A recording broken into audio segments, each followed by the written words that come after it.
सोलापूर येथील मोची हाऊसिंग सोसायटीतील 29 वर्षीय विवाहिता 2 मुलांसह कोणालाही काहीही एक न सांगता निघून गेली आहे।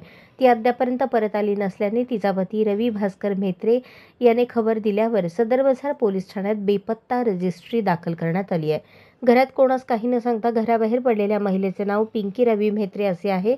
तिच्या समवेत एक मुलगा आणि एक मुलगी आहे। उंची 5 फूट 3 इंच, शरीर बांधा मध्यम, रंग काळा सावळा, नाक पसरट, चेहरा गोल, अंगावर नेसण्यास पांढऱ्या रंगाचा पंजाबी ड्रेस, मराठी आणि हिंदी भाषा बोलता येतात। तिच्याजवळ मोबाईल फोन नाही असे सांगण्यात आले।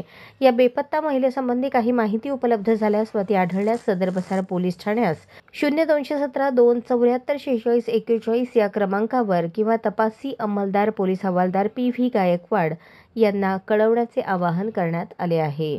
अशाच नवनवीन अपडेटसाठी जनता राज्य न्यूज चॅनलला सबस्क्राइब करा, लाईक करा आणि शेअर करायला विसरू नका।